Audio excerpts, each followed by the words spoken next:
Salut tout le monde, bienvenue sur la chaîne Mathéisma. Du coup, on se retrouve avec Ismaël. Donc là, aujourd'hui, il y a un autre concept. Donc là, c'est Inside Me, on appelle ça. Ouais. En gros, on va vous faire des études de cas de nos clients ou peut-être même parfois des stratégies qu'on met en place. Ouais, totalement. Dans tous les cas, pour vous donner le maximum de valeur si vous voulez reproduire exactement ce qu'on fait ou donner de la valeur pour reprendre des idées ou les implémenter en prêt pour votre marque e-commerce. Voilà, c'est vraiment le but de ça. Toi, Ismaël, si tu veux rajouter quelque chose. Ouais, mais je pense qu'après, le but, c'est aussi que vous puissiez vous rendre compte parce que certains sont dans des situations différentes, à des niveaux différents. Ouais. Donc vous aussi, vous pourrez vous identifier à tout ça. Et puis, comme l'a dit Mathieu, nous, on teste pas mal de stratégies de notre côté. Il y a aussi, du coup, directement des résultats clés sur les clients. Donc voilà, c'est une vidéo un petit peu plus technique, un peu plus vraiment la ciblée pure e-commerce. Donc voilà, c'est de donner un maximum de valeur. Et puis que j'espère que ça va vous plaire. Donc là, on va vous présenter une marque qu'on a amenée de 4 000 € jusqu'à plus de 10 000 € de chiffre d'affaires par mois. Et donc, on va regarder ça ensemble tout de suite. On se retrouve sur la mind map. Là, je vais vous présenter.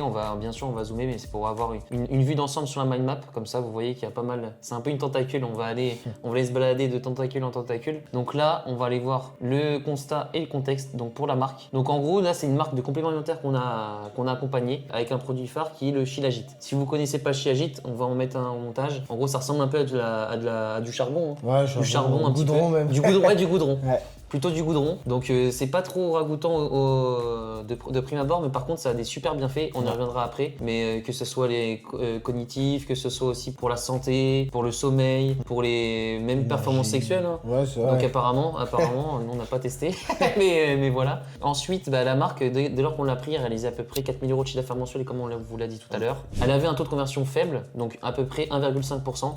En moyenne, pour vous donner un ordre d'idée, un taux de conversion quand même qui est moyen en e-commerce, c'est entre 2 et 2,5. Ensuite, il n'y avait aucune stratégie d'email marketing, aucune acquisition, mis à part le SEO qui était fait par une autre agence en similitude avec le fondateur, mais sinon rien d'autre. C'est ça. Même chose pour compléter par rapport à cette partie complément alimentaire. Bon, je pense que vous le savez très bien, mais sur la partie francophone, en tout cas, le complément alimentaire, c'est quelque chose de très concurrentiel. Là, c'est quand même un marché qui est sur une belle croissance parce qu'on est aussi sur du champignon, vraiment des choses qui sont de plus en plus recherchées par les personnes. Donc, on l'a très rapidement vu qu'il y avait un potentiel sur ce marché. Donc, du coup, ensuite, le premier point, comme l'a dit Mathieu, déjà, c'est le taux de conversion qui est à 1,68, qui est assez faible par rapport au panier moyen. On est quand même, quand on a pris le compte, on était sur un panier moyen à 35 €. Ouais, c'est ça, à peu Je près. dirais. Donc, c'est pas quelque chose d'assez élevé. Tout le monde peut se permettre d'acheter ce type de produit, même si, bien sûr, c'est pas des produits qui sont les plus urgents et dans le plus besoin. Mais ça aide quand même la santé. Donc, pour pas mal de personnes, ça peut être vraiment un besoin primaire assez rapidement. Donc là, en termes de taux de conversion assez faible, et comme l'a dit Mathieu, on est à 4 000 € de chiffre d'affaires. C'est ça. Derrière, du coup, après notre intervention, alors l'intervention, elle est simple et je pense qu'on la montrera un tout petit peu après, Ouais. mais du coup, ça va être en fait une refonte globale du site internet. Il y avait une très belle charte graphique, de très belles photos, alors que pourtant, il y a plein de fois, on a récupéré des comptes. C'est vrai, ils n'avaient pas beaucoup de ressources et Ouais. puis c'était limite des photos prises à l'iPhone, ça c'est donnait ça. pas trop envie. Alors que là, c'était vraiment très vraiment visuel, très c'était joli. vraiment très beau. Mais la charte graphique n'était pas forcément mise en valeur. Et puis, nous, comme on dit avec Mathieu, il y a toujours 50% de technique sur la partie site internet. Il faut vraiment, quand les gens arrivent, l'information soit simple à recueillir et qu'en même temps, derrière, ce soit simple aussi à aller acheter. Ouais. Et puis, il y a 50% de visuel, que voilà, ça plaît, ce soit attrayant pour avoir un super beau taux de conversion. Donc là, en ce moment, après notre screen, on est à 2,88% de taux de conversion, avec un chiffre d'affaires directement forcément qui a monté, 5 718, sans toucher à de À ce qu'il y a l'acquisition. autour, ouais. Voilà, c'est ça. Et en plus, ça c'était en septembre 2023. Ouais. Donc c'était en septembre 2023 et là en décembre, bien sûr le site, la refonte c'était une grosse refonte. Donc ça a pris je crois 3 semaines, un mois quasiment. 3 semaines, un mois quand même. Ouais. Donc le temps qu'il y ait les résultats qui se voient, donc voilà on a mis juste après la refonte. On va aller décaler vers la gauche. Donc comme parlait d'Ismaël, Ismaël va continuer. Mais du coup de octobre à décembre il s'est passé plusieurs choses par rapport au site web justement. C'est ça. Donc du coup de octobre à décembre 2023, donc il y a eu une refonte de site web. Il y a eu beaucoup d'optimisation CRO parce que c'est vrai qu'avec Mathieu, on entend beaucoup de gens, beaucoup de clients qui nous disent voilà c'est bon, vous avez fait la refonte, mon site je suis tranquille pendant 2 ans. Non, ça c'est pas vrai parce que peut-être que là par exemple pour cette personne, comme a dit Mathieu, il y avait un peu des SEO, un petit peu de Google, je sais qu'il avait été tenté. Donc il y a très peu de visites, donc c'est assez simple de pouvoir leur vendre ce qu'il faut et d'améliorer. Parce que souvent les fondateurs de marque ou vous-même, vous pensez qu'il suffit juste de faire un site et ensuite hop ça va vendre tout seul. C'est ça. Sauf qu'il y a plein de choses derrière, il y a de C'est l'acquisition, etc. Se faire connaître, c'est ce qui est le plus dur. Et ce qui est encore plus dur, c'est que plus vous allez amener du volume sur votre site, plus forcément les caractéristiques caractéristiques des personnes qui vont venir vont vraiment être différentes et vont pas être touchées par la même chose. Donc c'est là où ça devient la complexité de, par exemple, on a 50 000 visites, trouver le message et la bonne présentation du site pour que ça touche un maximum de personnes, c'est là le gros défi de cette partie SEO. Et puis derrière, là je pense que Mathieu sera d'accord avec moi, la séquence emailing, là c'est juste indispensable. Et en plus, il en avait pas. Voilà, il en Comme avait on l'a dit pas. tout à l'heure. Donc c'est juste capital pour une marque e-commerce. Déjà que c'est compliqué d'avoir de nouveaux clients, ça prend du temps. Il faut absolument avoir des séquences d'email, même des SMS, ça peut servir, même si c'est un autre voilà, step. c'est un autre step. Mais franchement, les emails, c'est juste obligatoire pour vous. Et sachant que pour les emails, tu peux dire en termes de répartition ce qu'ils peuvent perdre, ce qu'ils peuvent laisser dormir sur la table. Ouais, totalement. À peu près, par exemple, là, on reprend ce cas client, mais pour un panier moyen à 25-35 euros, c'est à peu près minimum quand même 25%. D'argent qui est laissé sur la table, donc c'est quand même assez dommage. Mais je reprends pour des personnes qui ont des paniers moyens, supérieurs à 100 euros, on peut rapidement avec des mails avoir au moins 40% du chiffre d'affaires qui est laissé sur la table parce qu'on n'a pas de mail. Et quand on parle de séquences, c'est des séquences de bienvenue. En fait, faut pas vous chercher à mettre tout de suite 10 000 séquences ou 10 000 choses, Totalement. 10 000 flows. Il y a des étapes. Déjà, il y a les essentiels à avoir, comme allait dire Ismaël, séquence de bienvenue, vous avez la séquence de panier abandonné, vous avez séquence post-achat, abandon de navigation, et c'est tout. C'est les 4 premières à mettre, les plus importantes. C'est là ce qui va vous permettre de récupérer un maximum de revenus à attribuer aux emails. Après, tout ce qui est au-delà, wingback, tout ce qui est anniversaire, tout ce qui est autour, ça c'est du plus pour aller chercher encore plus de chiffre d'affaires. Mais dans un premier temps, je pense que quand on a une marque e-commerce, c'est bien de mettre on va les appeler les essentiels. Nous, c'est ce qu'on fait à chaque fois dès lors qu'on prend une marque e-commerce qui part de zéro, ou bien là, qui faisait déjà du chiffre, mais qui n'avait aucun email. Donc, on met déjà ces essentiels-là et au fur et à mesure des mois, on les améliore et on ajoute d'autres séquences à tout ça. Alors, du coup, comme on parlait tout à l'heure du web design et de la partie CRO, donc là, on a aussi implémenté des actions par rapport à l'acquisition. Donc, tout ce qui est séquence d'email sur Klaviyo. Donc là, comme je vous ai dit tout à l'heure, on a mis les essentiels. Donc, tout ce qui est bienvenu, panier abandonné, post-achat, abandon de navigation. Et l'objectif, c'était d'apporter entre 15 à 30% de chiffre d'affaires supplémentaire grâce aux emails, comme disait Ismaël. Donc là, vous voyez, il y a un screen de flow qu'on a fait. Bon, après, on va pas rentrer dans les détails, c'est pas le sujet de cette petite étude de cas, mais vous voyez que là, c'est une séquence de bienvenue, par exemple. Et il y a panier abandonné, et vous voyez, il y a plusieurs étapes.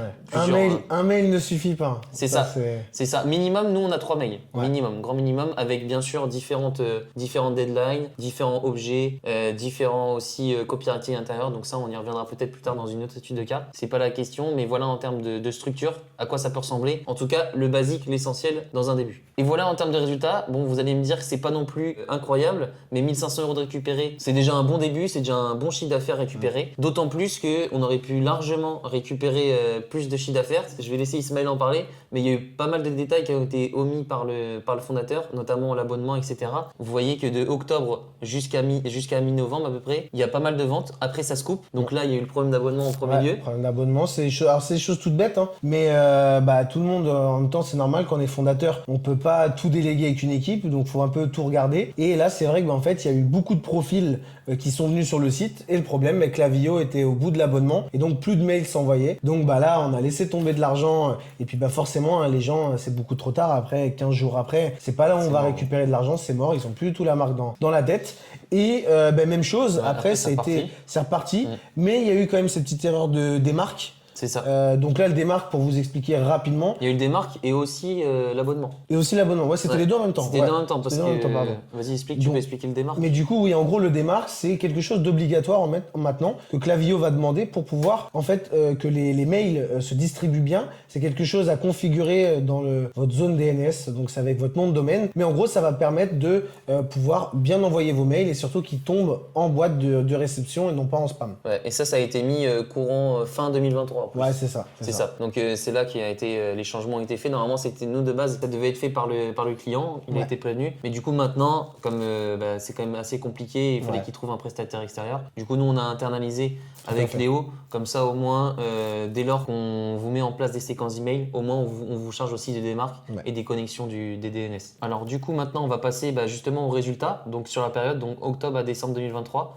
Ismaël, si tu veux en parler par rapport au comparatif. Ouais, là, du coup, Mathieu, alors ce qu'il a mis comme screen. En gros, donc par le quatrième trimestre du coup de ce 2023, on fait quand même donc 20 344,43 euros. Donc on est super content. Alors super content par rapport à quoi? Surtout par rapport à par rapport au troisième trimestre, pardon. Donc qui a été nettement supérieur. On est à plus de 74% si je dis pas de bêtises. Je vais zoomer un petit peu comme ça. Voilà, nickel. Donc là, c'est quand même mieux. Alors bien sûr, vous allez me dire, c'est des mois plus intéressants que le Q3. Mais on est quand même globalement satisfait parce que plus 74%, c'est nettement supérieur. Et là, actuellement, quand on tourne cette vidéo, on est au mois de juillet, enfin mois d'août. Mois d'août 2024. Et donc, on sait très bien comment peut réagir la marque et on voit bien qu'il y a quand même peu de saisonnalité sur cette marque-là. Donc, on est très content de ces premiers chiffres. Et après, là, par rapport au taux de conversion, voilà, même chose. Même chose, on est sur une hausse de 31%, donc 2,34% de taux de conversion, ce qui reste dans la moyenne en soi, entre 2 et 2,5. C'est ça. Ça reste c'est quand même très bien. On part quand même de 1,3 ou 6 de mémoire comme on vous a montré. Donc franchement, c'est grave intéressant. Donc en plus de ça, on a super bien performé en termes de chiffre d'affaires, donc plus 74% et plus 31% de taux de conversion, sans pour autant amener plus d'acquisitions. Donc c'est-à-dire qu'en fait, on a juste fait une optimisation CRO, une refonte de site global et mettre en place un peu de séquences d'email, donc les basiques. Sauf que comme vous l'avez vu, forcément, ça a performé un peu de temps, mais avec tous les petits soucis qu'il y a eu, de toute façon, vous le verrez dans la prochaine étape. Mais vous allez voir quand ça s'est vraiment mis, il y a quand même un chiffre d'affaires beaucoup plus important qui est généré. Donc vous voyez, avec très peu, on peut quand même faire beaucoup. Donc c'est pour ça que parfois, Ismaël il le dit souvent, c'est que parfois il y a des marques commerce qui viennent nous voir pour un problème en fait, qui n'est pas vraiment un problème. Ils pensent que le problème, c'est par exemple c'est que leurs ads ne marchent pas, mais au final c'est que leur site ne convertit pas. Et du coup quand nous on audite en globalité, parce qu'une marque on a tendance à dire que toujours c'est un écosystème, en fait on n'analyse pas qu'un point du business. On analyse tout ce qu'il y a autour et on prend une décision de ce qui est le mieux pour la marque. Totalement.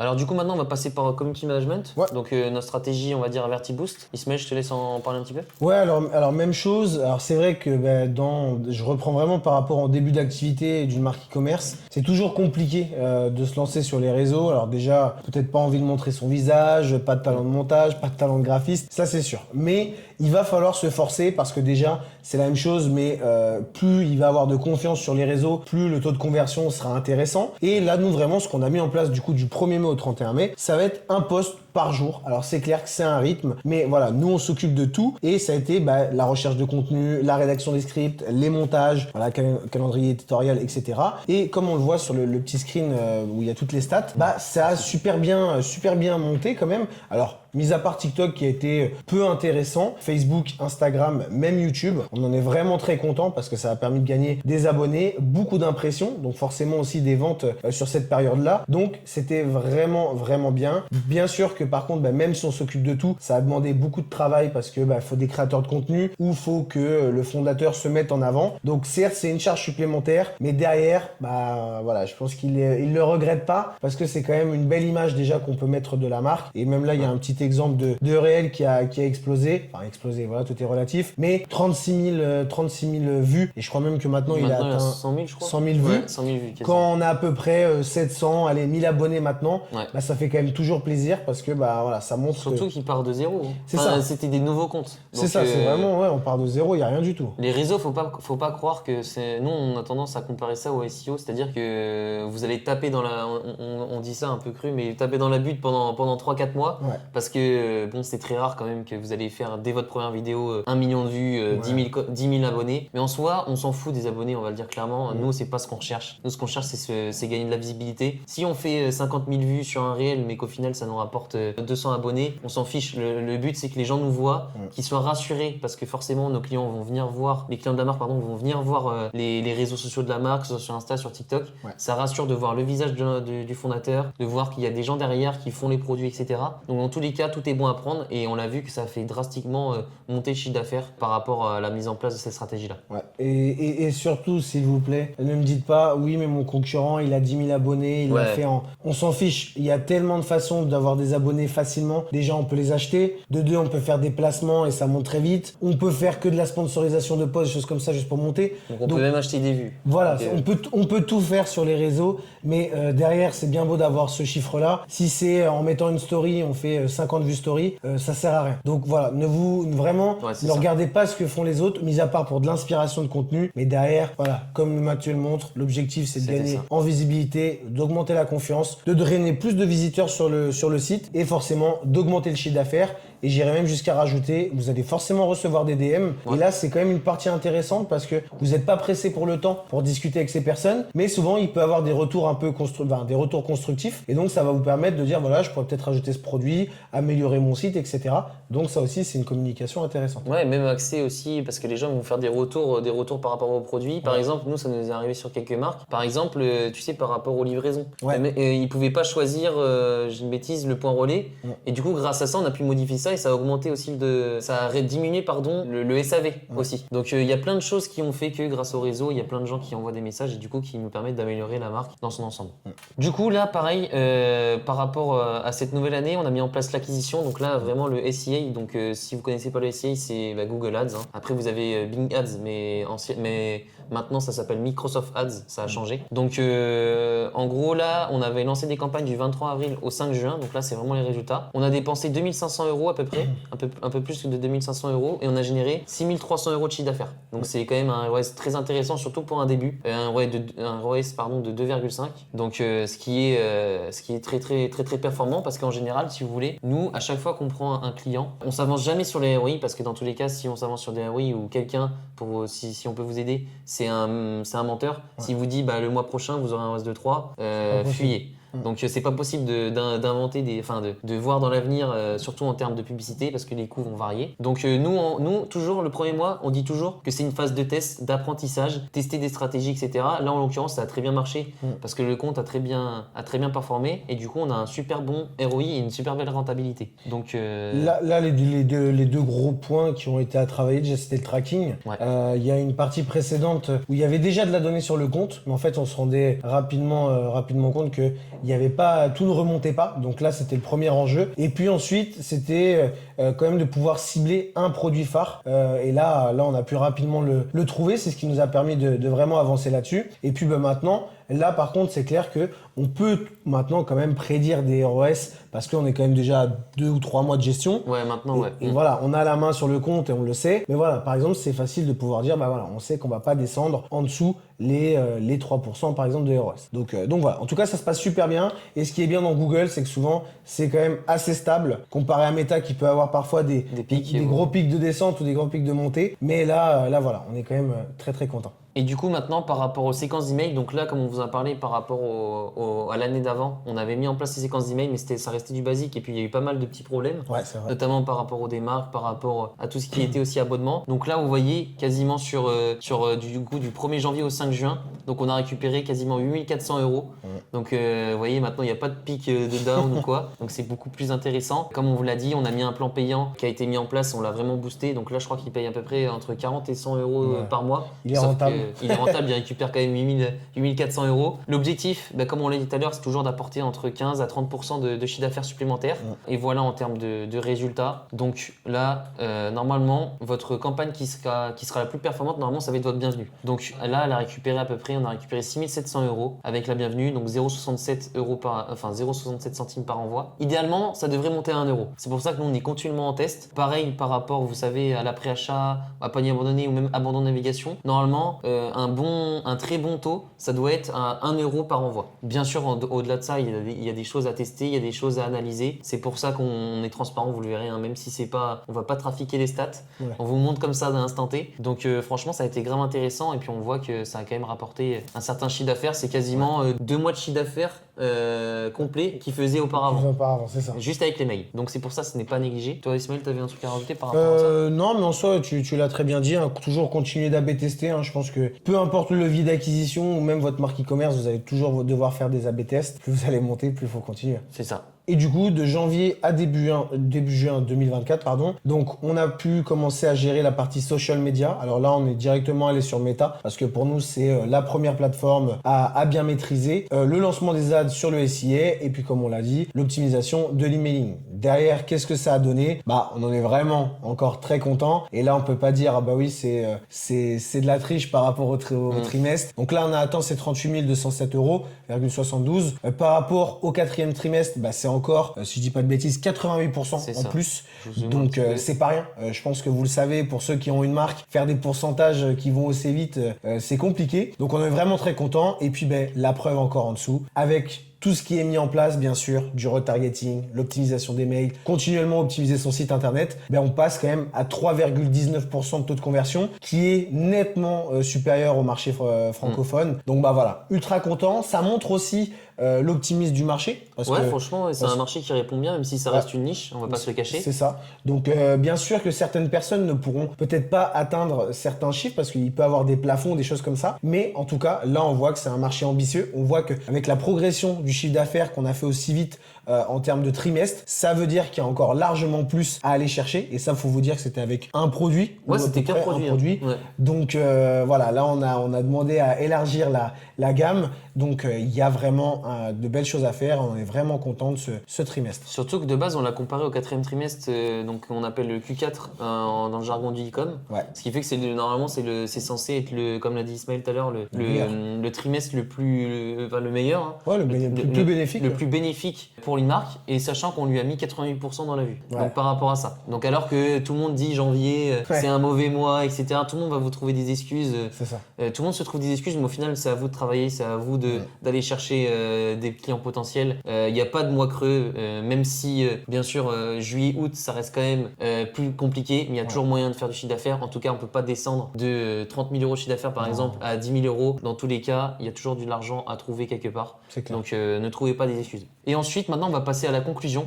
Ouais. Donc vas-y, Ismaël, si tu veux en parler un petit peu. Ouais, du coup, par rapport à la conclusion, donc on est à peu près sur 6 mois d'accompagnement. C'est vrai que de base, la personne était venue juste pour un site internet. Après, on est parti sur cette gestion globale, mais du coup, on est passé quand même de 4 000 euros de CA par mois à 7,6 de CA par mois sur la partie e-commerce. Donc, on a clairement doublé son CA. Là, on est le 2 août. Si je vous le tease, on a atteint déjà un nouveau record en juillet. On a atteint 14 000 euros. 14 000 euros. 14 000 euros, donc on en est. On a encore doublé. Voilà, on a encore. Ouais, c'est ça. On a c'est encore ça. doublé. Encore doublé et avec un taux de conversion qui est à 4%. 4,2. Ouais, c'est ça. Si on dit pas de bêtises. Donc on est super content.